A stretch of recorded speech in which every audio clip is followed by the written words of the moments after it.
Estamos de volta, mais um tema para debate por aqui. O presidente Lula fez críticas indiretas às políticas do governo dos Estados Unidos durante a primeira participação na cúpula do G7 na França. A apuração é de Américo Martins, que acompanhou esse evento. Lula criticou o protecionismo e o unilateralismo e defendeu o respeito à soberania na luta contra o crime transnacional. Ele não citou diretamente os Estados Unidos e nem Donald Trump.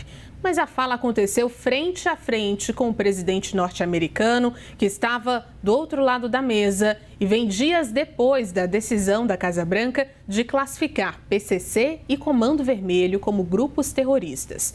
Lula também afirmou que os combates aos crimes transnacionais e ao narcotráfico devem fazer parte da agenda de desenvolvimento dos países.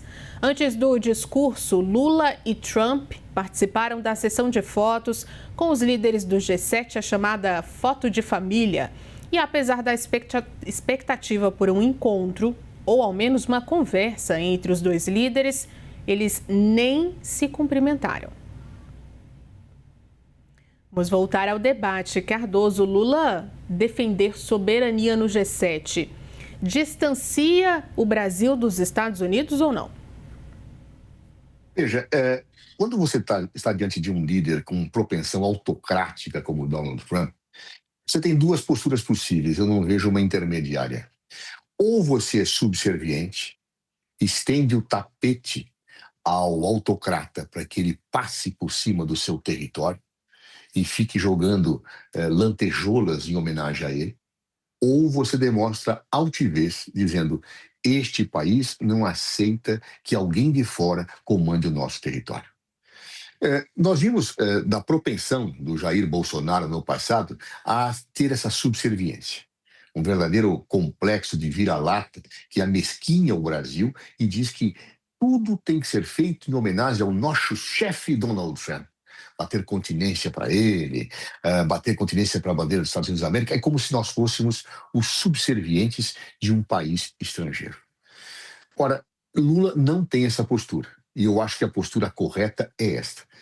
Acima de tudo, um chefe de Estado e chefe de governo deve defender a soberania do seu país. Não importa quem esteja querendo impor ordens a nós, se é um governo de direita ou um governo de esquerda. A soberania nacional tem que ser preservada.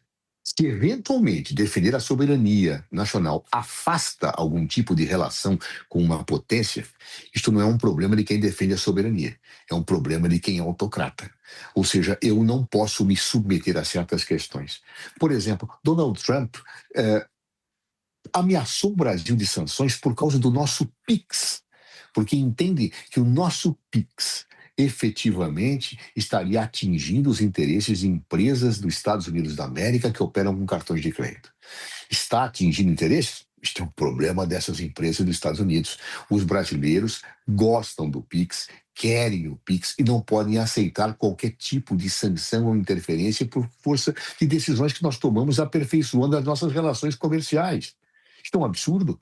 Da mesma forma, nós temos que ter claro que quando se enquadra organizações brasileiras como terroristas, está se abandonando aquilo que é o melhor caminho para combater essas mesmas organizações, que é a colaboração, que é o entendimento, que é a troca de informações, para que as polícias juntas possam atacar essas organizações dentro da lei. Não, Donald Trump não está preocupado com combater a criminalidade, ele quer a hegemonia política, a submissão dos países. Então ele quer invadir territórios, ele quer aplicar as sanções contra aqueles que ele efetivamente acha que devem estar fora do seu mapa hegemônico de conquistas. Amanhã ou depois, uma instituição financeira brasileira, porque recebeu lá um depósito de uma pessoa que os Estados Unidos alega que está vinculado a essas organizações criminosas, pode ser punida, bloqueada e até ser levada à quebra, com as consequências graves para o país. Então, o que Lula faz é correto e digno. Presidente da República de um país como o Brasil tem que defender com altivez a sua soberania. Quem joga o tapete para que passem por cima do território do país não é digno de ser presidente da República no Brasil.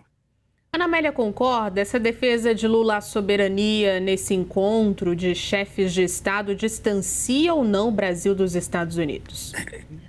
Há muita retórica nisso, Juliana, e, claro, faz parte de você mudar o rumo do curso dos entendimentos da coisa. Veja o que está acontecendo agora entre Mercosul e União Europeia, mais a exacerbação do protecionismo europeu contra produtos brasileiros, especialmente carne e outros produtos. A mesma coisa, o protecionismo norte-americano. No caso do crime organizado, ele se tornou o crime organizado transnacional.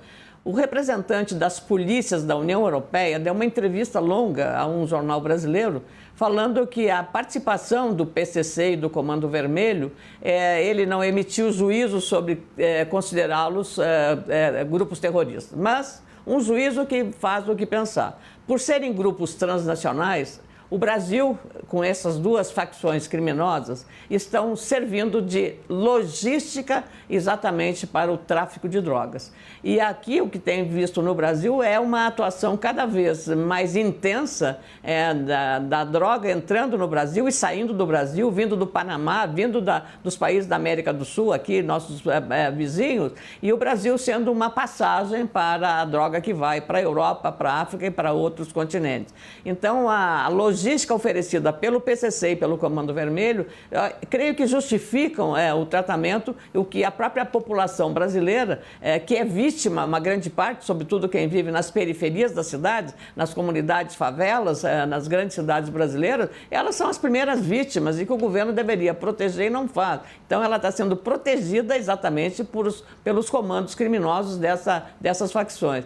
Então, ela é vítima, em dois casos, ameaçada, a população ameaçada. Então, o governo, claro, quando faz o discurso de defender a soberania, tem lá suas razões, mas ela tem um tom de retórica quando a população está sofrendo e não vê a ação da polícia para estar ali atendendo e lhe salvando, ou lhe dando a assistência necessária na hora que ela está correndo perigo. Então, é uma distância muito grande entre exatamente o discurso e a realidade que a população das periferias brasileiras está vivendo e também o conceito desse papel que o crime organizado brasileiro está servindo em relação às conexões que faz com todos os continentes. Então, nós não podemos ficar também de braços cruzados, imaginando que você não possa fazer medidas até extremas como essa de considerar como grupos terroristas, mas talvez seja essa a forma de fortalecer o entendimento entre os organismos internacionais, com o Brasil, cooperação com o Brasil, a Polícia Federal, que aliás vem trabalhando muito bem, a Polícia Federal brasileira, com